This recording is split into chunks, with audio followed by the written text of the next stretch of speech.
مدینے کی مسجد ہے اور ہجرت کے ابتدائی سال ہے۔ مولائے کائنات روتے ہوئے مسجد میں آئے۔ رسول نے پوچھا یا علی کیا ہوا؟ کہا میری ماں فاطمہ بنت اسد کا انتقال ہو گیا۔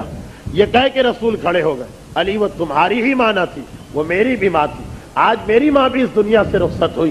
ایک مرتبہ آئے گھر میں، فاطمہ بنت اسد کے گھر میں، علی کی شادی ہو چکی، فاطمہ زہرا اس گھر میں رہتی ہیں۔ ایک مرتبہ پیغمبر نے بیٹی کو پیغام بھیجوایا کہ تم میری چچی کو غسل دے رہی، میرے پیرہن میں دینا، میرے کپڑے میں دینا، اور اپنا کرتا اور اپنا پیرہن بھیجوایا۔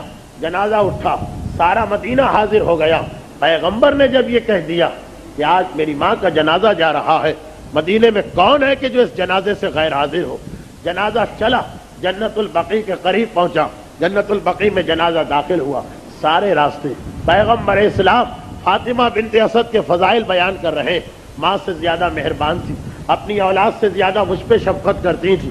میں بھوکا ہوتا تھا، پہلے مجھے کھانا کھلاتی تھی، پھر اپنی اولاد کے سامنے رکھتی تھی۔ میرے بال بکھرے ہوئے ہوتے تھے، اپنے ہاتھوں سے اس میں کنگھی کرتی تھی، میرے چہرے سے گرد و غبار کو صاف کیا کرتی تھی، مجھے بستر پہ سلاتی تھی، اپنی اولاد کو سخت زمین کے اوپر۔ سارے راستے فاطمہ بنت اسد کا قصیدہ پڑھا جا رہا، یہاں تک کہ بقیع کا قبرستان آ گیا۔ فاطمہ بنت اسد کو قبر میں اتارنا ہے۔ پیغمبر نے کہا علی رک جاؤ، علی رک جاؤ۔ رسول ایک مرتبہ خود قبر میں اترتے ہیں، تھوڑی دیر قبر میں لیٹے رہے، تھوڑی دیر آرام کیا۔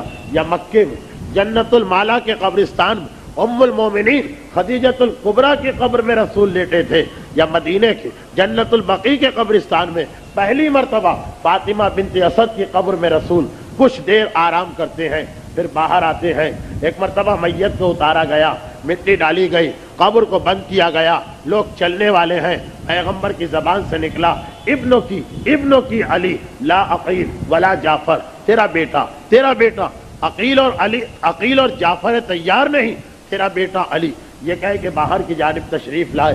لوگوں نے سوال کیا اللہ کے رسول، یہ آپ نے جو آج مدینے کے اندر ایک نئی سنت قائم کی ہے کہ پہلے اپنی چچی کی قبر میں آرام کیا پھر میت کو اتارا، اس کی وجہ کیا ہے؟ فاطمہ بنت اسد کا جملہ سنیں۔ پیغمبر نے کہا کہ ایک دن میری چچی نے مجھ سے کہا تھا اے میرے بھتیجے، میں قبر کے اندر فشار کے عذاب سے بے انتہا ڈرتی ہوں کہ جب اپنی قبر میں جاؤں اور قبر کی دیواریں اپنے درمیان لے کر مجھے دبائیں گی، اپنے درمیان لے کر مجھے فشار دیں گی، تو اس وقت میری کیا حالت ہوگی؟ میں اس وقت کو یاد کر کے ڈرتی ہوں۔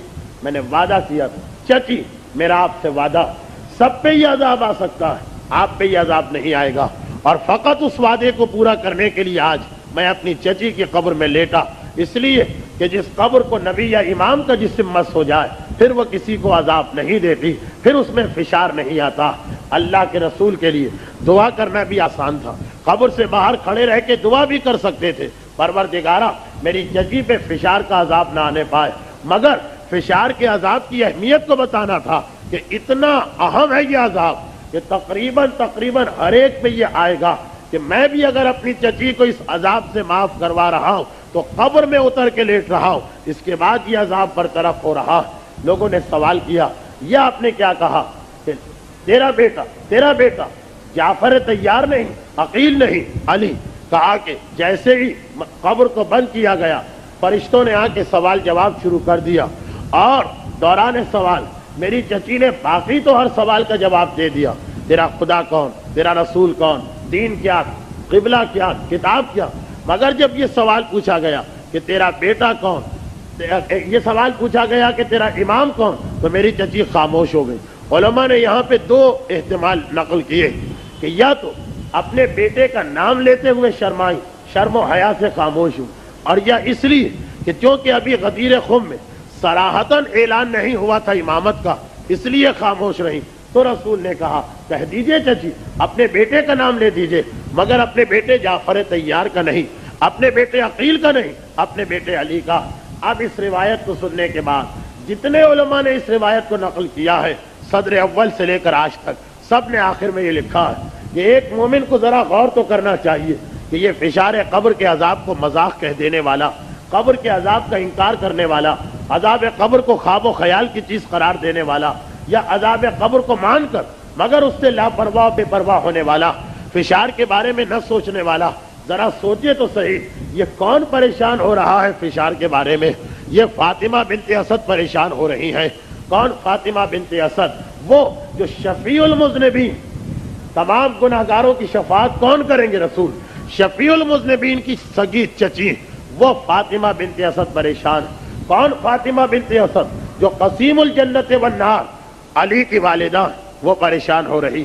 جو سیدہ نساء عالمین فاطمہ زہرا کی ساس، جو جنت کے جوانوں کے سردار سیدہ شباب اہل الجنہ حسنین کی دادی ہیں، وہ فاطمہ بنت اسد پریشان ہو رہی ہیں۔ اور فاطمہ بنت اسد کے ساتھ تو دونوں فضیلتیں ہیں۔ خاندان اہل بیت سے رشتہ ہے تو اتنا قریب کا کہ شفیع المذنبین کی چچی، قسیم جنت و نار کی والدہ، جنت کے جوانوں کے سردار کی دادی، اور اگر دوسری جانب دیکھیں تو فاطمہ بنت اسد سے بہتر عقیدہ کس کا؟ فاطمہ بنت اسد سے بہتر عمل کس کا؟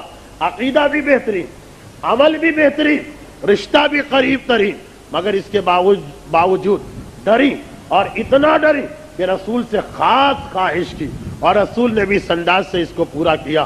تو پتا چلا قبر کا عذاب اور فشار قبر کوئی خواب و خیال کی چیز نہیں ہے، اتنا یقینی عذاب ہے، اتنا یقینی عذاب ہے کہ فاطمہ بنت اسد جیسی شخصیت کو گھبرانا اور پریشان ہونا پڑ رہا۔ اگر فاطمہ بنت اسد اپنے لیے پریشان نہ تھی تو کم سے کم ہمارے لیے تو تھی، کہ تم لوگ جن کا رشتہ بھی آل محمد سے اتنا قریبی نہیں ہے، جن کا عمل بھی فاطمہ بنت اسد جیسا نہیں، تم نے اپنی قبر کو فشار سے بچانے کے لیے کیا انتظام کیا؟ تم نے وہاں پہ عذاب سے بچنے کے لیے کیا انتظام کیا؟ رحمتک یا ارحم الراحمین وصلی اللہ علی محمد وآلہ الطاہرین۔